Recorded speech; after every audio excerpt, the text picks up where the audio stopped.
Halo, sedang apa Ustadz? Ini sedang mau baca ini. Apa isinya? Ya, enggak tahu rasa kalau tanya saya. Saya kan baru mau baca ini. Kamu baca sendirilah. Oke, siap. Bismillahirrahmanirrahim. Al-Quran tak layak dibandingkan dengan gagasan manusia. Di tengah pandemi COVID-19 yang telah berlangsung hampir 2 tahun, setidaknya kita memperoleh hikmah menarik betapa luar biasanya sistem pernafasan manusia. Dalam sehari, manusia bernafas sekitar 23.000 kali. Udara yang kita hirup rata-rata 6,3 sampai 13 liter per menit. Berarti sekitar 492 sampai 1000 galon per hari. Dalam sistem ini terdapat organ penting yaitu paru-paru. Organ ini beroperasi sangat menakjubkan tanpa disadari oleh manusia. Semua dirancang dengan sangat detail dan teratur. Masya Allah. Allah lah yang menciptakan dan yang mengatur semua itu. Pantaskah manusia sombong? Pantaskah manusia jumawa? Merasa dirinya lebih hebat dari Allah SWT? Jawabannya tentu sangat tidak pantas. Allah SWT tak sekedar menciptakan manusia dengan seluruh sistemnya. Allah SWT pun menurunkan Al-Quran untuk menjadi pedoman dan petunjuk hidup manusia. Al-Quran adalah kalamullah, kitab suci yang merupakan firman Allah SWT. Dialah penguasa alam semesta. Manusia dengan seluruh sistem anatomi dan fisiologisnya dan kehidupan. Al-Quran bukan buatan manusia, baik Arab maupun non-Arab. Al-Quran juga bukan karangan Nabi Muhammad sallallahu alaihi wasallam. Al-Quran adalah firman Allah Subhanahu wa taala yang diturunkan kepada Nabi Muhammad sallallahu alaihi wasallam melalui malaikat Jibril yang ditransfer dari generasi ke generasi secara mutawatir. Membaca Al-Quran adalah ibadah yang berpahala. Dalam konteks ini, layakkah Al-Quran yang merupakan firman Allah Subhanahu wa taala dibandingkan dengan gagasan manusia? Layakkah Al-Quran yang berisi seperangkat aturan Allah Subhanahu wa taala pencipta manusia dibandingkan dengan undang-undang buatan manusia yang merupakan ciptaannya? Jika Anda ditanya, pilih mana Al-Quran atau gagasan manusia? Anda pun terus didesak harus memilih salah satu. Anda pilih yang mana? Pendengar rahimakumullah, Muslim pasti pilih Al-Quran. Al-Quran adalah petunjuk hidup bagi manusia yang terbebas dari kesalahan, kebatilan, dan kontradiksi. Semua isinya benar dan adil. Dalam firman-Nya Quran Surat Al-An'am ayat 115, A'udzu billahi minasyaitonir rajim. Bismillahirrahmanirrahim. Wa tammat kalimatu rabbika sidqan wa 'adla, la mubaddila likalimatih wa huwas samiul alim. Telah sempurnalah kalimat Tuhanmu atau Al-Quran sebagai kalimat yang benar dan adil. Tidak ada yang dapat mengubah kalimat-kalimatnya. Dialah yang maha mendengar, lagi maha tahu. Qatadah mengatakan maksudnya benar dalam ucapannya dan adil dalam semua keputusannya, selalu benar dalam pemberitaan dan adil dalam tuntutan. Setiap yang Allah Subhanahu wa taala beritakan adalah benar. Tiada keraguan dan kebimbangan padanya.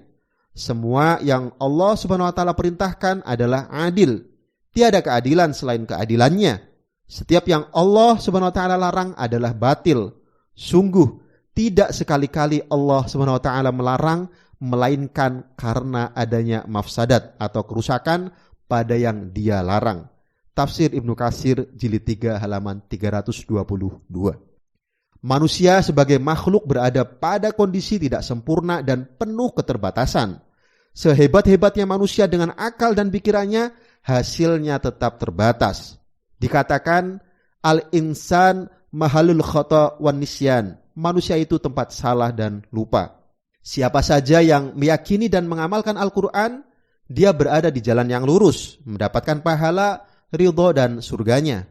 Sebaliknya, siapapun yang mengingkari Al-Quran berarti kafir.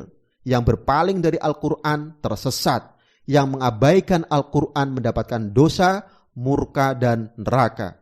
Itulah Al-Quran dalam akidah atau keyakinan Islam. Jadi, Kalau ada orang mukmin ditanya pilih mana Al-Quran atau gagasan manusia, jawabannya tegas, pilih Al-Quran. Respon yang tegas menunjukkan keyakinan Islam yang kuat dan lurus.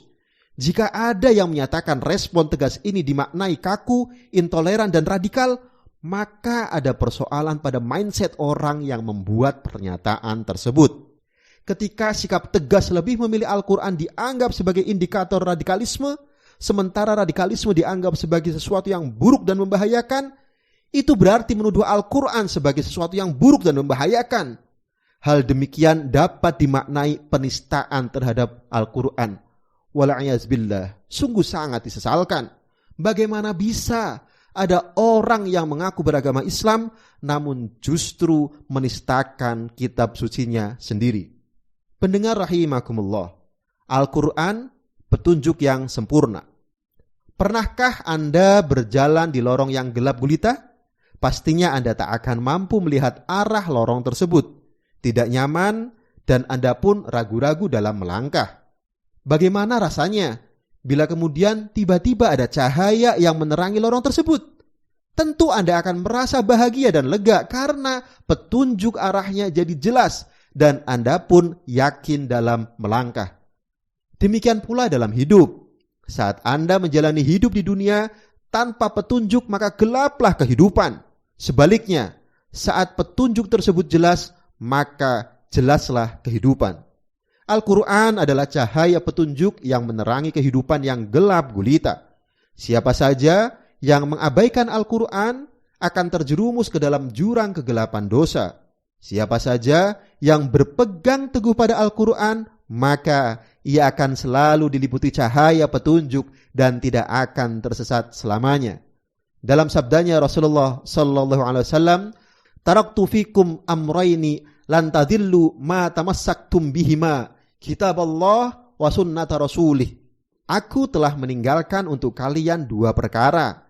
Kalian tidak akan tersesat selamanya selama berpegang dengan keduanya, yaitu kitabullah Al-Quran dan sunnahku. Hadis riwayat Al-Hakim. Al-Quran adalah petunjuk bagi manusia dalam semua aspek kehidupan. Dalam firman-Nya Quran surat An-Nahl ayat 89, A'udzubillahi minasyaitonirrajim. Bismillahirrahmanirrahim. Wa nazzalna 'alaikal kitaba tibyanan likulli syai'in wa hudaw wa rahmatan wa busyra lil muslimin. Kami telah menurunkan kepadamu Alkitab atau Al-Quran untuk menjelaskan segala sesuatu serta petunjuk, rahmat dan kabar gembira bagi orang-orang yang berserah diri. Faktanya, Al-Quran tidak hanya menjelaskan perkara akidah, ibadah, hukum makanan, pakaian, dan akhlak. Di dalam Al-Quran pun terdapat ayat-ayat yang menerangkan tentang kepemimpinan dan pemerintahan beserta hukum yang wajib diterapkan dalam kehidupan.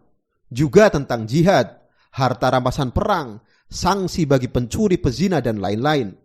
Lebih jelas lagi, dalam kitab-kitab fikih dibahas mulai bab toharoh, muamalah maliyah, hingga al-qadha atau peradilan, hudud dan jinayat, hingga masalah imamah atau khilafah.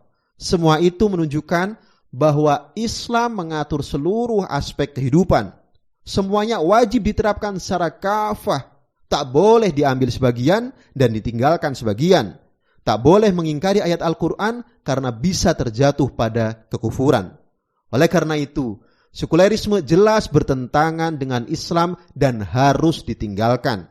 Sekulerisme adalah paham yang memisahkan agama dari kehidupan. Dalam pandangan kaum sekuler, agama boleh ada, namun tidak boleh mengatur kehidupan publik seperti negara, pemerintahan, ekonomi, pendidikan, sosial, budaya, keamanan, dan berbagai kehidupan lainnya.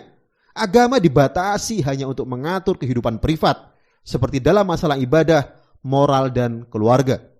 Paham sekulerisme inilah yang secara faktual berlangsung di negeri ini mulai rezim Orde Lama hingga sekarang. Bahkan, kondisi saat ini lebih parah karena yang berlaku adalah sekulerisme radikal. Sekulerisme radikal betul-betul mengebiri Al-Quran. Syariah Islam dijauhkan sama sekali dalam pengaturan urusan publik di negeri ini. Sekulerisme radikal bukan sekedar memisahkan agama dari kehidupan, namun sudah pada taraf memusuhi agama. Misalnya pernyataan dari pejabat publik bahwa musuh terbesar Pancasila adalah agama. Jadi tidak aneh jika dalam tes wawasan kebangsaan ada pertanyaan pilih Al-Quran atau Pancasila. Inilah paham sekularisme radikal. Ketika sekularisme diterapkan, maka yang terjadi kerusakan. Sebabnya menerapkan sekularisme atau menyingkirkan agama atau menyingkirkan Islam dari kehidupan adalah dosa dan kemaksiatan. Dosa dan kemaksiatan tentu akan membawa kerusakan. Allah Subhanahu wa taala berfirman dalam Quran surat Ar-Rum ayat 41, A'udzu billahi minasyaitonir rajim. Bismillahirrahmanirrahim. Dhaharal fasadu fil barri wal bahri bima kasabat aydin nasi liyudhiqahum ba'dalladzi 'amilu la'allahum yarji'un. Telah tampak kerusakan di darat dan di laut karena perbuatan tangan manusia, supaya Allah menimpakan kepada mereka sebagian dari akibat perbuatan mereka agar mereka kembali ke jalan yang benar. Inilah yang sekarang dialami negeri ini. Korupsi semakin menggila, utang semakin menggunung, tembus 6.500 triliun rupiah. Pajak diperluas dan dinaikkan sehingga mencekik rakyat. Sumber daya alam diprivatisasi dan banyak dikuasai asing. Jumlah rakyat miskin semakin banyak. Belum lagi masalah kriminalitas yang semakin meningkat dan lain-lain. Wahai umat Islam, berjuanglah terus sekuat tenaga untuk memperjuangkan Al-Quran dan syariah Islam agar tegak kembali dalam seluruh aspek kehidupan. Tak boleh mundur sejengkal pun walau apapun yang terjadi. Dengan perjuangan ini, semoga kita mendapatkan pertolongan Allah Subhanahu wa taala. Allah Subhanahu wa taala akan menolong hambanya jika mereka mau menolong agamanya. Semoga kita termasuk di dalamnya. Amin. Wallahu a'lam bishawab. Bagus juga suaramu lah. Saya jadi malu. Di mana dulu belajarnya? Ya ndak tahu saya, kok tanya saya. Tanyalah yang membuat video.